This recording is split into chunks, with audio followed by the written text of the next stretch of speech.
сургуульчтай өдрийн мэнд хүргэе. За миний одоо тавих энэ танилцуулах хэсэг маань шүүгчийн хараа бус байдлын баталгаа хэрэгжил гэсэн бодлого судалгааныхаа тайлбарын энэ хэсгийг танилцуулах гэж байгаа юм. За энэ одоо судалгаа хийхин тулд би ямар хуу одоо үндсэн баримтуудыг ашигласан бэ гэдэг талаар юуны өмнө товч танилцуулах хэрэгтэй байх гэж бодож байгаа. Яагаад гэвэл мэдээж хэрэг судалгааны юм маань бас янз бүр хүмүүсийн одоо үзэл бодолд нийцэхгүй ч юм уу ийм нөхцөл байдлууд байж болжгүй гэдэг үгнээс ашигласан энэ зүйлүүдээ бас зөв танилцуулах хэрэгтэй гэж болж байгаа. Энэ судалгаа хийхийн хэрэгжлийн энэ байдал, хараа бус байдлын баталгаа энэ гэсэн энэ судалгаа хийхин тулд нийтдээ би бол баримтчгийн судалгааны тулд шүүгчийн хараа бус байдлын баталгааны олон улсын эрх зүйн орчны ийм харьцуулсан судалгаа бас хийж үзсэн байгаа.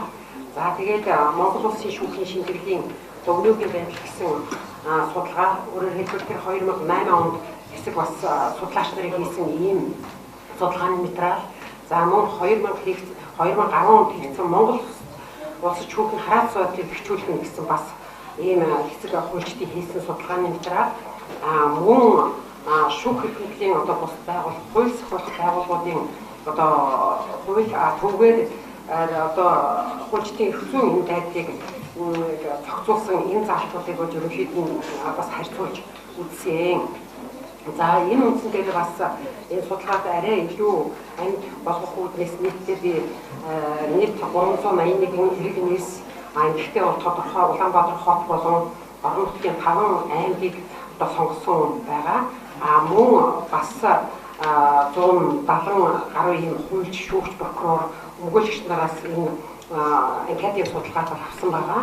За мөн бүх шатны одоо шүүх болон мөн бус хуульчдаас ярилцлагын буюу энэ чанарын энэ одоо ярилцлага хийж нөхцөл байдлыг тодруулах энэ ажиллагаануудыг хийсний үндсэн дээр энэ одоо судалгааг бол хийсэн. За ерөнхийдөө бол энэ шүүгчийн хараа бус байдал гэдэг энэ асуудал маань олон улсын хэмжээнд бол шүүхийн бие даасан хараа бус байдал, шүүгчийн хараа бус байдлыг хангах асуудал ерөөсөө хуулийн засаглалын хамгийн одоо суурь нөхцөл гэж нэгдсэн үндэсний байгууллага Европын зөвлөл зэрэг олон улсын байгууллагуудаас үнэлж тогтоосон байдаг юм байна. Тэгэхээр ерөөсөө энэ шүүгчийн хараа бус байдал гэдэг байгаа энэ зүйл маань улс орнууд янз бүрийн байдлаар одоо авч хэрэгжүүлдэг. Гэхдээ ерөнхийн нэг ойлголт тул тогтсон юм байдаг юм байна. Энэ талаар авч хэрэгжүүлж байгаа арга хэмжээ үр дүнд хүрсэн төвшин зэрэг нь бол харилцан адилгүй байх ийм одоо тохиолдлууд байна. Ерөнхийдөө энэ хараа бус байдал гэдгийг чинь одоо юу гэд энэ олон улсын төвшөнд авч үзээд байгаа юм бэ гэхээр шүүгч хүн бол нэгдүгürt нь аливаа дарамт нөлөөлөлөөс ангид байх ёстой. Хоёрдугаарт нь аливаа одоо хэрэг маргааныг шийдвэрлэхдээ баримт нотлохоор тулгуурлах ёстой. Гаргасан шийдвэр нь хуульд ийм дагуу байх ёстой. Ийм шийдвэр гаргах эрхчлөөгөөр хангагдсан байх гэсэн ийм гол үзүүлэлтийг бол хэлдэг юм байна. Гэхдээ мэдээж хэрэг судлаач эрдэмтэд энэ талаар янз бүрийн нөхцөл байдлуудыг тодорхойлсон байна. Тодорхойлж авч үздэг юм байна. Мөн олон улсын төвшөнд бол энэ шүүхийн бие даасан хараа бус байдлыг одоо тодруулж үзсэн, авч үзсэн ийм одоо судалгааны материалууд байхаас гадна эдгээрийг үндэслээд олон улсын байгууллагуудаас бас энэ асуудлыг олон улсын баримт хүчгүүдэд бас тусгасан ийм байдаг юм байна. Тухайлбал энд хамаарах их сурвалж нь юу гэдгийг гэхээр шүүхийн хараа бус байдлын үндсэн зарчмууд, шүүхийн ёс зүйн бангалорын зарчмууд, шүүгчийн хараа бус байдлын бие даасан байдлын бэжингээ тулхаг эдгээр одоо зарчмууд нь нэгдсэн үндэсний байгууллагын одоо хүний эрхийн түгээмэл тунхаглал, эдийн засаг нийгэм соёлын тухай олон улсын пакт, иргэний болон улс төрийн эрхийн олон улсын пакт гэдэг энэ шударга шүүхээр шүүлэх гэдэг ийм олон эрхийн асуудал дээр үндэслэж энэ баримт хүчгүй гарсан учраас их сурвалжууд бол тооцогдож авч үздэг юм байна. Ерөнхийдөө энэ улс орнууд шүүгчийн хараа бус байдлыг хэрэгжлийн байдлыг үнэлэхдээ бол хэд хэдэн тийм шалгуур үзүүлэлтүүдийг бол гаргаж ирсэн байна. Ер нь шүүх төсөв санхүү сонгон шалгуулалт алба хаах хугацаа зэрэг энэ зохицуулалт байдаг. Энэ техникийн үзүүлэлт бол тийм хөдөлгөөн бол хангалттай биш гэж үздэг юм байна. Өөрөөр хэлбэл шүүгчийн хараа бус байдлыг бүрэн утгаар хангахад бол энэ албаны тогтолцоо, институтын бүсэд энэ чухал байдаг. Гэхдээ бол энэ шийдвэрийг бол хууль тогтоогч нар, эрх баригч нар дуртай цагтаа өөрийнхөө дураар өөрчлөх, гуйлах ийм одоо бүрэн боломжит байдаг гэж үздэг юм байна.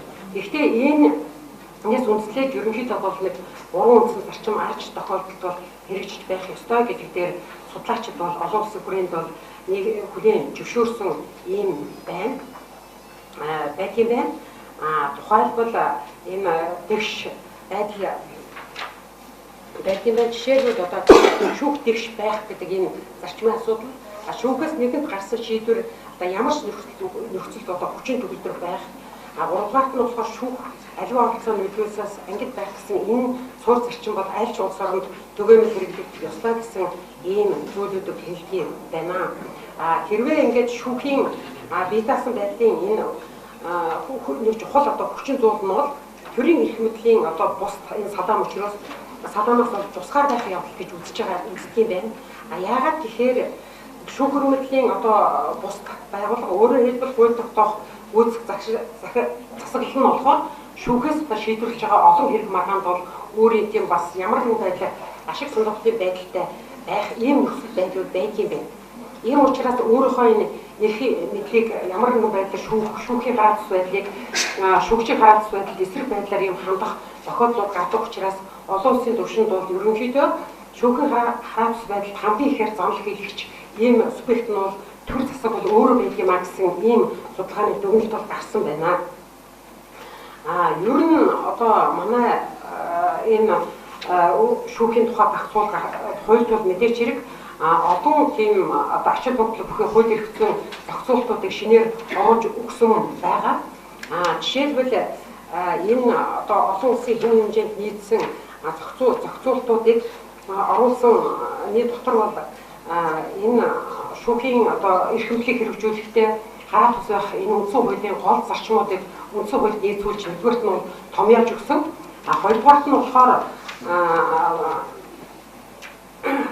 энэ шүүхийн одоо хараа тус байдал хатшгүй байдлын баталгааг одоо ямар нэгэн байдлаар дордуулсан тийм хууль одоо эрх зүйн акт гаргахыг хоригдсан ийм одоо заалт бас маш чухал ажил хөдөлтэй гэж үнэлэгдсэн байна. За мөн шүүгчийн одоо хараа тус байдалд бас нөлөөлж байгаа нэг хамгаалагдсан хууль бусаар одоо шүүгч халагдахаас одоо хамгаалагдсан байх энэ эрх зүйн зохицуултуудыг бас эрх зүйн зохицуултын хуульд нэгээд энэ тодорхой зааж оруулж өгсөн ийм одоо сайн талтай зүйл бол ажиглагдж байгаа. За мөн тухайлбал энэ шүүхийн тухай хуулийн шүүгчийн эрх зүйн байдлын тухай хуулийн 20 дугаар зүйлд заасан байгаа. Үндсэн хууль шүүхийн тухай хуулиас хууль зааснаас өөр үндслэлээр шүүгчийн бүрийн эрхийг хязгаарлах, төлөвлөзүүлэх, дуусгар болгохыг хоригдно гэсэн энэ заалтыг бол олон улсын түвшинд нийцүүлж бас оруулж өгсөн сайн талтай. За мөн цагиргааны болон гурвдах гэхээс санаачлагаар чөлөөлөгдөхгүй, чөлөөлөгдөхгүй байх, хоцруулахгүй байх энэ асуудлыг бас хуульчилж өгсөн бас ажил хөдөлтэй гэж үзэж байгаа. За дараагийн дугаарт нь бол энэ хөндлөнгийн нөлөөллийн асуудлыг ямар нэгэн байдлаар хязгаарласан ийм зохицуултууд оруулж өгсөн нь бол бас манай энэ шүүхийн багцуулын бас нэг шинэ ийм онцлог тал гэж бас үзсэн байна. Мөн одоо энэ үндсэн хуулийн заалтын одоо тодорхой заалтуудыг бас нийцүүлж ингэж оруулж өгсөн нь бас илүү сайн зохицуулах болсон гэсэн ийм нөхцөл байдал бол ажиглагдж байгаа. Ер нь бол энэ шүүхийн хараа зус байдлын баталгаа бол шүүгчийн хувьд одоо хууль зааснаас одоо бус үндслэлээр одоо чөлөөлөхгүй байх, шилжүүлэхгүй байх энэ одоо шаардлагыг бол үндсэн хууль тусгаж өгөх нь бол эрх зүйн хувьд хамгийн тийм боломжит сайн хамгаалалт гэж олон улсын түвшинд бол үздэг юм байна. Энэ байдал нь ийм одоо хамгаалалт бол ерөнхийдөө бол тийм үндсэн хуульд нэгэн тусгах юм бол энэ маань тэгэхээр хялбар тийм өөрчлөгдөх одоо боломжгүй хараа зус байдлын хамгаалтын түвшинг одоо харуулдаг хамгийн сайн үзүүлэлт гэж энэ олон улсын түвшинд бол авч үзсэн байна. Ийм учраас энэ зохицуултыг бол үндсэн хуулийн бас өөрчлөлтийн явцад оруулах талаар анхаарч үзэх нь зүйтэй юм а гэсэн ийм байдлаас харагдаж байгаа. За мөн энэ манай шүүгчийн эрх зүйн байдлын тухай хууль бас заасан нэг ийм чухал зүйлүүдийн нэг нь болохоор энэ агуу тушаалын одоо бүрэн шүүгчийн бүрийн эрх дуусгар болгох энэ зохицуултыг бол нэлээд ийм наривчил зохицуулсан ийм заалтууд бол оруулсан. Түрүүний илтгэгч нарын ярьсан зүйлээс үзэхэд бол яг зүгээр ийм хэрэгжилтийн түвшинд янз бүрийн одоо зөрчил дутагдал байгаа гэсэн ийм зүйл хэдийгээр хэлж байгаа ч гэсэн эрх зүйн одоо төвшин, хуулийн төвшин ингээд төвшөнтэй бол ямар нэгэн байдлаар ийм тодорхой зохицуулалт орсон нь бол илүү сайн зүйл юм аа гэсэн юм байна. Ер нь бол энэ шүүгчийг одоо 100% хадгалахын эсрэг ийм хамгаалалт бол бас хараа бус байдлыг хангахад бол хамгийн ийм үр нөлөөтэй арга хэмжээ гэж үздэг юм байна. Ийм учраас энийг бол хамгийн гол нь зөв хэрэгжүүлэх ийм асуудал бол чухал байгаамаа гэдгийг бас энэ судлаачид бол онцолж гарч үзсэн байна.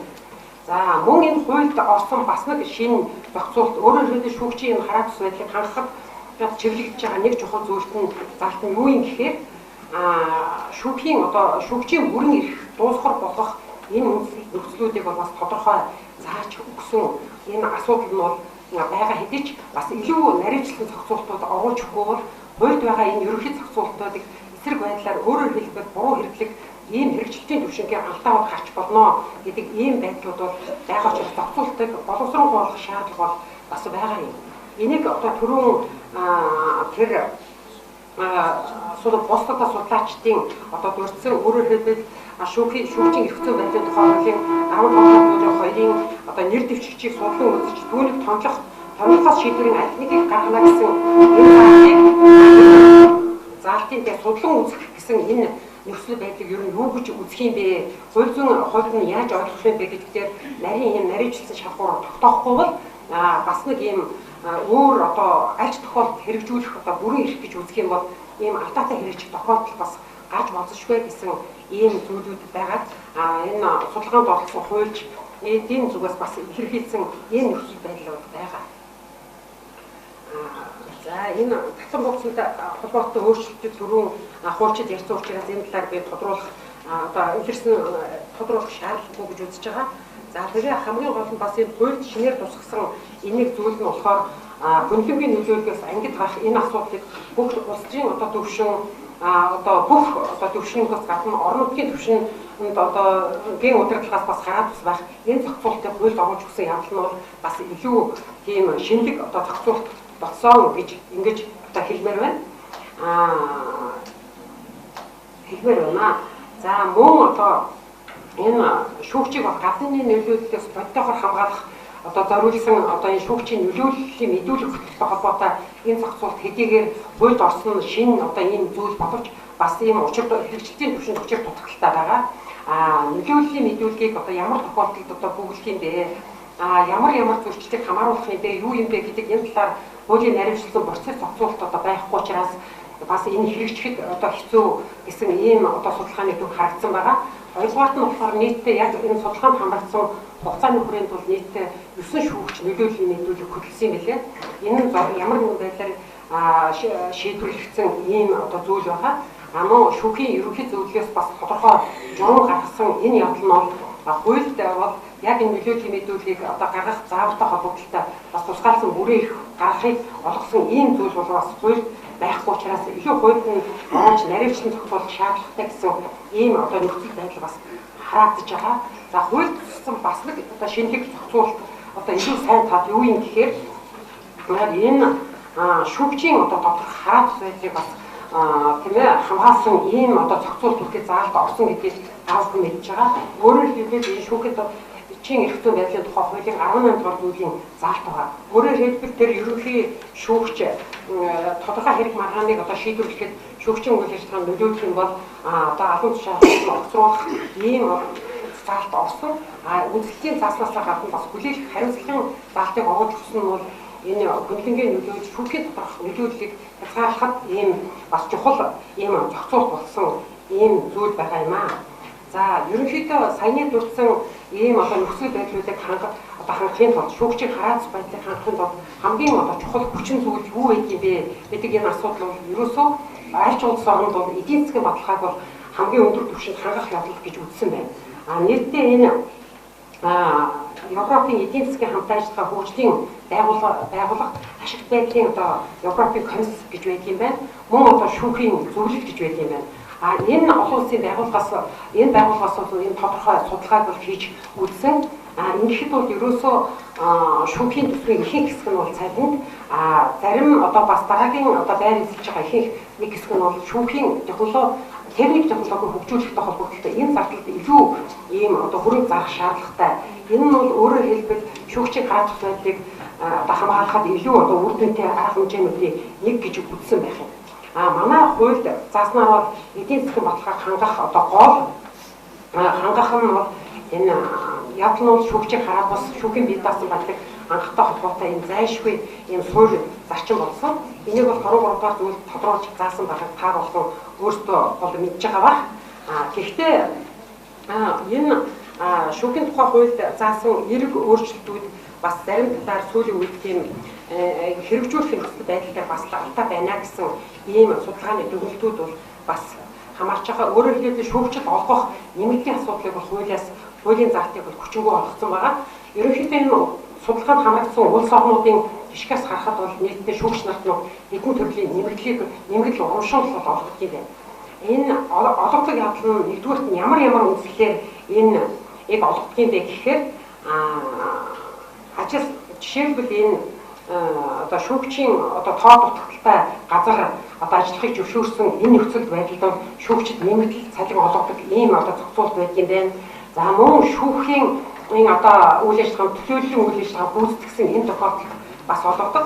За урамшуул санхүүгийн дэмжлэг олгох энэ асуудлыг ямар одоо тохиолдлуудад хэрэгжилж яах гэхээр шүүгч одоо шилжин ажиллахад урамшуул санхүүгийн одоо тусламж үзүүлдэг ийм нэмэлт одоо баталгааны эдийн засгийн баталгааг хангах асуудал байдаг юм байна. За мөн орон сууц нийгэм боловсролын асуудалд нь одоо тусалцаа үзүүлэх гэр бүлийн одоо шилжин ажиллаж байгаа энэ тохиолдолд гэр бүлийн мөнгө олгох ийм одоо тохиолдлууд бас байдаг юм байна. За мэрэгжлийн болон одоо нарийвчилсан сургалтанд хамрагдахад бас санхүүгийн тусалцаа үзүүлдэг ийм одоо тохиолдлууд байдаг юм байна. За мөн шүүгч мэрэгжлийн ном судалгааны материал худалдан авах захиалахад бас зориулсан ийм нэмэгдэл зардлуудыг бас шүүгчд олгодог. Энэ нөхцөл байдал бол бас шүүгчийн гарах байдлыг эдийн засгийн хувьд одоо дэмжих ийм одоо гол одоо нөхцөл байдал гэж үздэг юм байна.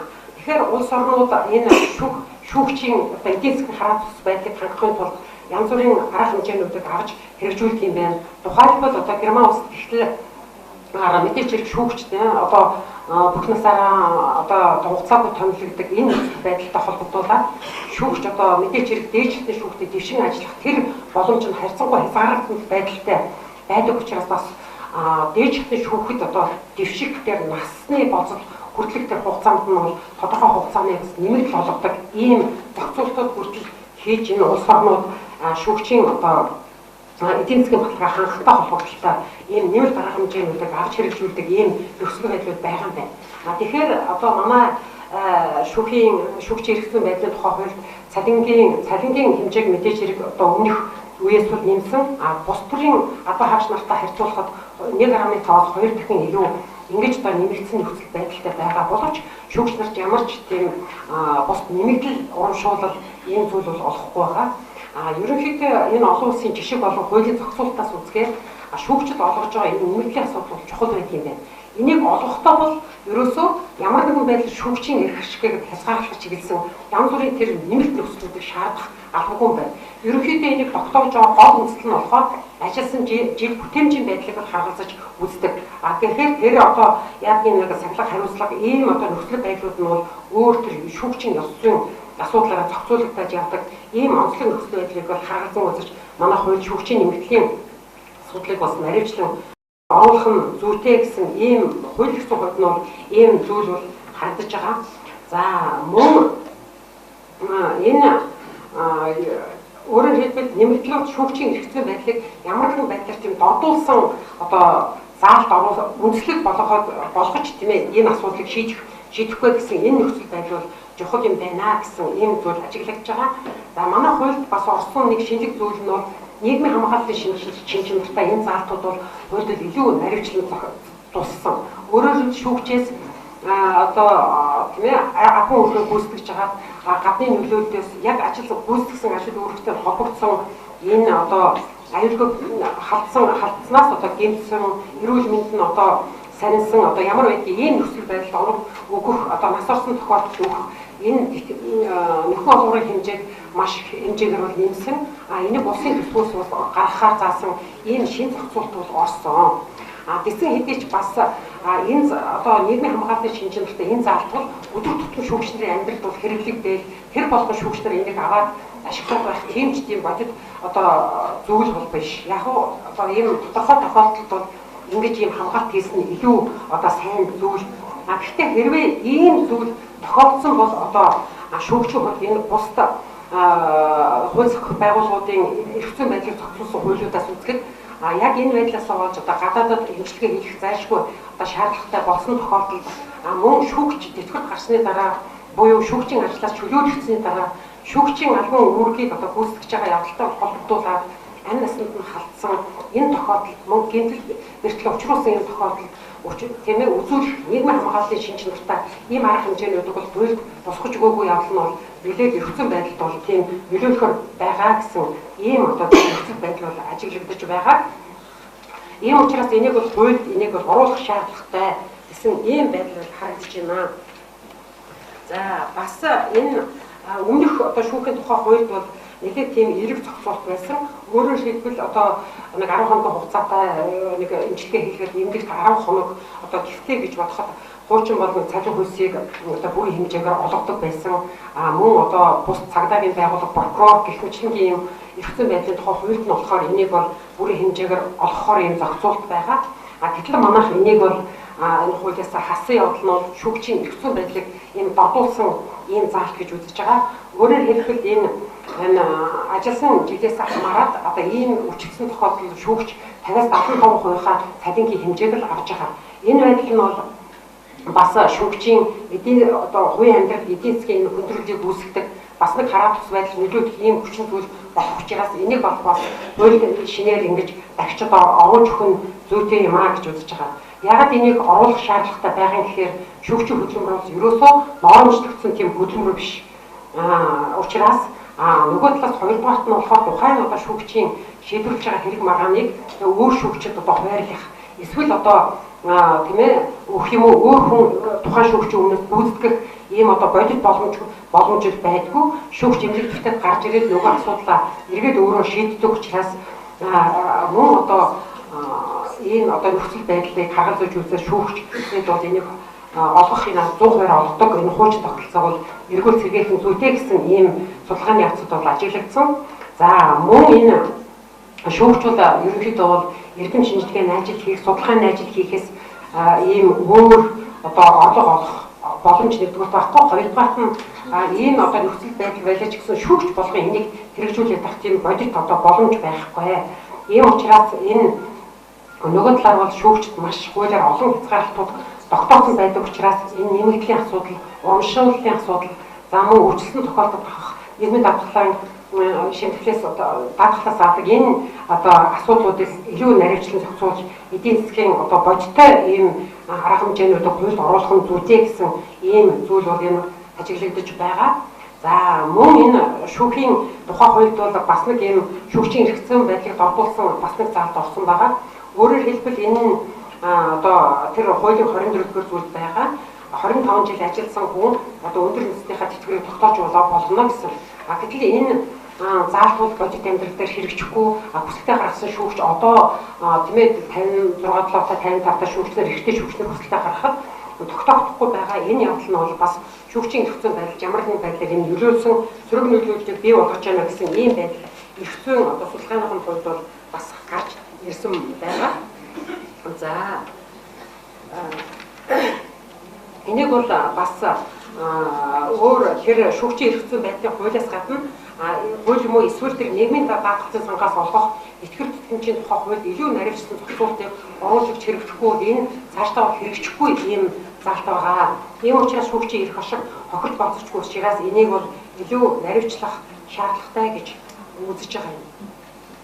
За мөн шүүгчийн ээлжийн хамгаалтыг нэвтрүүлэх юм асуудал байгаа. Энэ дээр бол бас хуулийн заалт орсон. Гэхдээ энэ бол өмнөх хуулийн зохицуулалтаас арай тийм хоёрдмол утгатай агуулгатай заалт орсон учраас хэрэгжүүлэх байдал дээр бас тийм сөрөг нөхцөл байдлуудыг бол бас үүсгэж байгаа ийм байдал байна.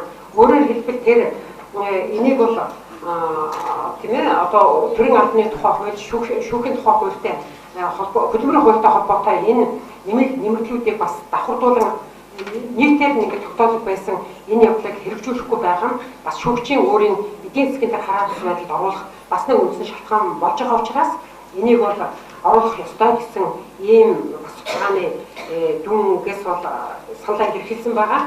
За мөн энэ шүүгчийн халтшгүй байдлыг хамгаалахтай холбоотой энэ эрхийн баталгааны асуудлуудыг хууль дээр одоо тодорхой заалт байгаа боловч энэ аюулгүй байдлыг хангахтай холбоотой заалт зөвхөн одоо шүүгчийг албан тусламд байх хугацаанд хэрэгжихээс биш одоо бусдаа нөхцөл байдалд яаж хэрэгжүүлэх юм бэ гэдэг нь бас хэдийгээр тодорхой биш байгаа. За энийг хамгаалахын тулд тэр хамгаалах хэрэгслийг авч явах энийг хэрэглэхтэй холбоотой эрхтэй гэсэн одоо заалт байгаа боловч бас хэрэглэх тийм арга журмыг наривчлан зохицуулсан ийм одоо зохицуулт бас байхгүй. Нөгөө талаар бол гэр бүлийн яхан гишүүний амнаас аюулгүй байдалд одоо халтсан энэ тохиолдолд бол ирэхгүй байгаагаа бас л зогсооход одоо чиглэсэн энэ арга хэмжээ авах ийм зохицуултыг бас хуульд илүү оруулж өгөх ёстой гэсэн ийм нөхцөл байдлууд бас ажиглагдсан. Ерөнхийдөө энэ шүүгчийн хараалт байдлыг одоо хангахад хамгийн одоо чухал үзүүлэлтүүд юу байдаг юм бэ гэдэг дээр энэ олон улсын төвшөнд олон улсын байгууллагуудаас бас хэд хэдэн тийм хүчин зүйлүүдийг бол авч үзсэн байна. Нэгдүгээрт нь болохоор тэр объектив хүчин зүйлүүд энэ нь болохоор тэр хүний нөөцийн одоо шийдвэр шүүгчийг одоо хууль бусаар халагдахаас хамгаалагдсан байдал шүүгчийн одоо хараалт байдал эрсдэл үүссэн тохиолдол авах арга хэмжээний асуудлууд шүүхийн дотоод хараалт байдал гэж энэ объектив энэ хүчин зүйлүүдийг хагалзан үздэг ийм үлгээний асуудлууд байдаг юм байна. За мөн одоо шүүгчийн хараалт байдлын субъектив үзүүлэлтүүд гэж байгаа. Энэ дээр нь болохоор шүүхийн бие даасан хараалт байдлын талаар иргэд одоо ямар санаа бодолтой байдгийг төрийн эрх мэдлийн одоо бус салаатай харьцуулахад шүүхэд иргэдийн итгэл одоо ямар байна? Шүүхт авилга хялт хавлын асуудал энэ талаарх иргэдийн санаа бодол одоо ямар байдгийг одоо бүх төвшин шүүхээр үйлчлүүлэгчдийн шүүхийн бие даасан хараалт байдлын талаарх санаа бодол энэ талаарх хуульчдын санаа бодол ямар байдгийг бэ гэдэг ийм субъектив хүчин зүйлүүдээр үнэлдэг ийм зүйлүүд байх юм. Энэ судалгааны явцад бол эдгээр нөхцөл байдлууд болон өмнө хийгдсэн судалгааны нөхцөл байдлуудыг хахалцаж үзээд түрүүн одоо дурдсан нийтдээ бол 500 гаруй тийм ээ шүүгч иргэн хуульчдаас авсан энэ судалгааны дүнг одоо ингээд аваад нэгтгэхэд ингээд үзэхээр ерөнхийдөө бол шүүгч нар өөрийнхөө эрхлэлтийг ажил судалгаанд орсон уран шигтний одоо нийт 187 шүүгчдээс бол 94.1 нь эрхэж байгаа ажил 1% нь бол эрхэж байгаа ажил албан тушаалтаа бол сэтгэл хангалуун гэсэн ийм бол илэрхийлсэн байгаа. За хамгийн гол нь энэ шүүгчдийн одоо гал хэлээд байгаа зүйл нь юу гэхээр одоо одоогийн нөхцөл байдалд ямар хуу одоо эдийн засгийн баталгаа, хууль эрх зүйн орчин сайжруулах талаар авсан арга хэмжээний талаар хэр сэтгэл хангамжтай байна вэ гэдэг энэ зүйл дээр бол шүүгчдийн 41.7-оос 47.6% нь бол энэ эдийн засгийн баталгаа, хууль эрх зүйн орчин бол сайжирсан гэсэн ийм зүйлүүдэд хэлсэн байна. За мөн 41% нь болохоор авилгаас ангид ажиллах ийм нөхцөл бүрдсэн гээд ерөнхийдөө шинтгэлийн өргөөжийг бол эргээр үнсэн ийм үзүүлэлтүүд гарч байгаа. За зарим одоо талаар бас энэ шинэ хуулийн зохицуултууд маань эрх зүйн шинтгэл бас үр дүнгээ өгөөгүй гэж судалгаанд оролцсон нийт одоо шүүгч оролцогчдын 11.2% нь үзсэн байгаа. За ер нь одоо энийг бол мэдэхгүй байна гэдэг 9.6% нь үзсэн байгаа. За гэхдээ бол өмнө нь бол одоо эрх зүйн шинтгэл бол хийгдэж байсан. Эдийн засгийн баталгааг хангасан гэж ярьж байгаа боловч цалингийн нэмэгдэл хамааралтай хугацаа гассан эдийн засгийн баталгаа харин энэс үзэхэд эдийн засгийн баталгаа сайжрах биш харин дурдсан гэсэн тооцоо гэсэн ийм үзүүлэлтүүдийг бас хэлсэн байна. За ерөнхийдөө бол шүүгчийн хараалт байдлын баталгаа хангагдсан байдлыг үзэхэд бол хоёр шүүгч тутмын нэг нь бол одоо дунд зэрэг 37.4% нь бол одоо сайн 12.6% нь бол таархан хангацсан гэж үнэлсэн байна. За иймэрхүү одоо судалгааны дүр гарч байгаа. За ийм учраас энэ шүүгчийн хараалт байдал бас нэг энэ дахрын албаны үйл ажиллагааг бас үнэлсэн үлгээнүүдийг бас илүү үр дүнтэй арга хэмжээнүүд гэж үзсэн ийм нөхцөл байдлууд байна. Ийм учраас Энэ судалгааны юм бол энэ юун дээр гэртийн нэг хүрээлэнтэй веб сайтн дээр байгаа. Та нар энийг одоо танилцаарай гэж хүсэж байна. За баярлалаа.